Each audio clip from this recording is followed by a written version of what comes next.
Well, good morning. It's Crazy Cheap Chick, and it's time to start our day. I have a few errands to run, but before I do that, I just wanted to stop and I just wanted to talk a little bit. As you know, I'm really cheap, but I'm also a little overweight, and I don't have a problem telling people how much I weigh. This morning I weighed about 157 and a half. The reason I don't have a problem telling people how much I weigh is because people look at you and they can more or less tell how much you weigh. My husband says women are born with scales in their eyes. Scales in their eyes. Now, isn't that true, especially with women? You always look at another woman and you kind of size her up. Oh, she probably weighs about 120. Oh, she probably weighs about 220. I mean, you basically know how much someone weighs. I'm going to tell you a little story. One time I had an acquaintance, and she said, how much do you weigh? Okay, that's kind of a personal question. But I told her, and she looked at me, and she had this look of just, I don't know, disgust, fear. I don't know how to describe it. It was like, but that's how much I weigh. I thought she was going to start crying because she looked at me, and what she saw was a fat person. And we weighed about the same, and so that meant she was fat. And so it was really, really upsetting to her. And I think she didn't believe me because for a while, every time she was around me, she would come up to me and pretend like she was trying to tuck a tag in my shirt. And I'd be like, what are you doing? And she's like, oh, you got a tag sticking out. But I think she was really trying to see what the size was on my clothing because I think it was so upsetting to her that she might weigh the same as me and I looked fat to her. But I guess what I want to start out saying, if you're following me, is happiness does not come from weight. You can't be thinking, well, when I get down to this, I'll be happy. Or when I have this much money in my bank account, I'll be happy. I know I have lots of rich friends, and a lot of them aren't very happy, even though they have a lot of money or they're really thin. You can't tie your happiness to things like weight or money. I think it comes from just finding things to be grateful for, gratitude every day. And I've had days, sometimes I deal with depression. I've had days where I have to go out and just find some little thing.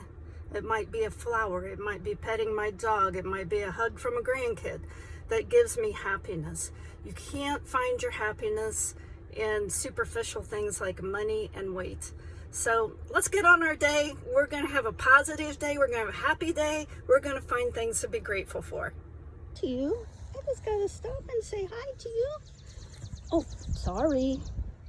I didn't mean to scare you. I just thought you looked so cute. I wanted to say hello. Hello. Hello. My neighbor has these little miniature donkeys. Oh, but they don't like to be petted. I guess they don't want to be petted. Just stopped by Lowe's to see if they had any clearance plants, and I got a couple. I got these peonies. They were marked down to 7, 2 of them. They're both pink. And this little begonia and this coral bells. Nothing spectacular. All right, let's go in Goodwill, see if they have any finds today. It's senior discount day. It probably applies to a lot of people. A whole lot of Goodwill is, what were you thinking? Potato people. Okay, I just got out of Goodwill, and let me tell you, there was a whole lot of what were you thinking when you bought this. But I found a few things I really liked. But what kills me about Goodwill is how much clothing is in there that still has the tags on it. It's never been worn. In fact, I don't know, about a month ago, I bought a shirt there, and it had originally been $99. I know that because all the tags were still on it. It's one of my favorite shirts. It's beautiful. And there was a ton of stuff in there today that still had the tags on it. Now, what I never understand, because I'm super cheap, is why don't you just return it and get your money back? I mean, some of the stuff in there today had price tags on it anywhere from $40 to $80, and you could have just driven to the store and taken it back inside and gotten a refund, But instead, you waited around until you decided to donate it to Goodwill. Either you have way too much money or you're not managing your money well. So if it doesn't work out, take it back. Really?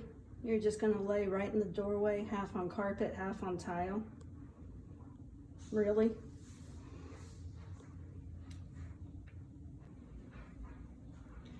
That's ridiculous. May 10th, 95 degrees. That's like July weather. Well, I've already made lunch, and it's a salad, and it's a good salad. You really should have like 7 vegetables a day and 2 fruit.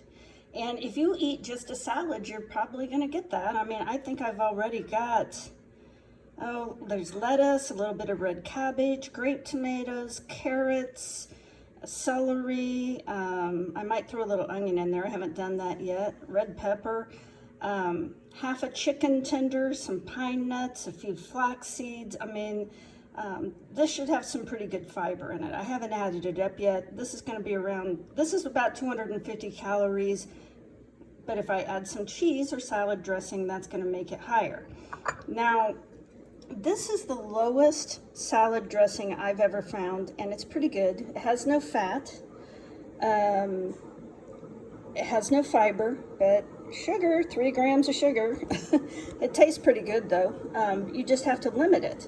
I mean, that's 15 calories for 2 tablespoons, but just remember, this is 2 tablespoons. That's not very much. I poured it into a little cup so you could see how much 2 tablespoons is. I think that's where we often go wrong. We pour on the dressing, because that's what gives all these vegetables flavor. But your taste buds will get used to it. You will get used to less dressing if you just do it for a little bit. I just finished that salad. It wasn't too bad. And now I'm going to tell you why I want to lose weight. I mean, we all want to look better. I'd love to look thinner. But that's not my main motivation. My main motivation is I don't want to get diabetes. My grandpa had diabetes. My dad has type 2 diabetes. And the last couple of times I went for my annual physical, they mentioned that I was pre-diabetic. They didn't make a big deal out of it though. It was just like, yeah, you're pre-diabetic. And so I didn't think a lot of it because it was pre-diabetic. I'm like, well, I don't have it yet. Well, then I did some research, and another term that they use instead of pre-diabetic is borderline diabetic. And that sounded a little bit worse than pre-diabetic. Then I did a little bit more research, and I was watching a doctor, and this doctor did this video, and she was like, well, saying you're pre-diabetic is like saying you're just a little bit pregnant. And I thought, wow, okay, that really hit home. Pre-diabetic, it's preventable, but I'm sure not headed in the right direction. It usually means when you're pre-diabetic, you're gonna get diabetes within 10 years. And I thought, 10 years, I'm gonna get diabetes? It was like kind of shocking to myself. And so I've got to get it under control, and I am going to get it under control. I am. Let's see if I can clean out this fountain today and get it going. It's pretty disgusting.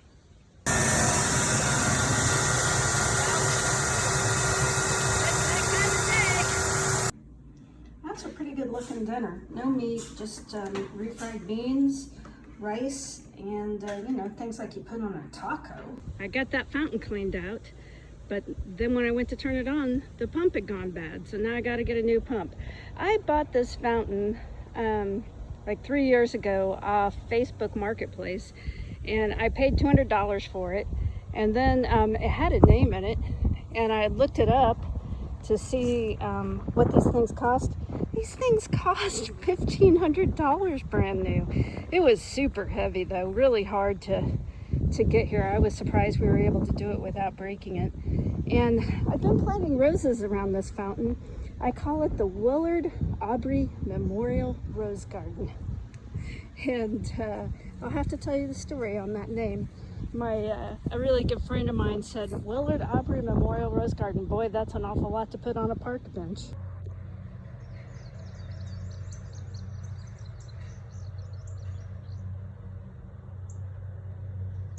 It's really pretty out tonight.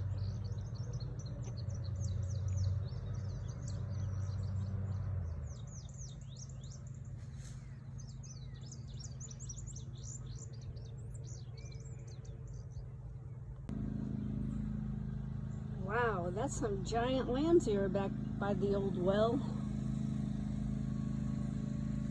I don't know if I've ever seen it get that big. It's so soft. So we were out here the other night by the old outhouse, and my grandkids were like, oh, there's a big wasp nest, there's a big wasp nest. And my husband said, run, get the wasp spray. And they ran and got the wasp spray. And then we realized it is not a wasp nest, it's a bird's nest. And if you look inside, there's 2 little eggs in there. So we'll leave them until they're grown and fly the nest. I was hoping I would see an animal, and I found one. So pretty.